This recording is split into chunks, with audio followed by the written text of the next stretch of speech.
கூத்து போகடா வெளியா எல்லாம் போகடா பாப்பா ஏண்டா கண்ணு கொஞ்சம் ஓய்வு எடுத்துக்க கூடாது? சரிம்மா ஓய்வு எடுத்துக்கப்பா.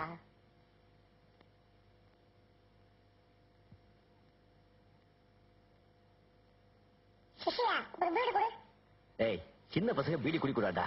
அண்ணா நான் உன்னை விட 10 வயசு பெரியவன் தெரியுமா? ஒழுங்கா பீடி குடு இல்லன்னா இந்தாங்க அண்ணா இந்தாங்க வெரி குட்.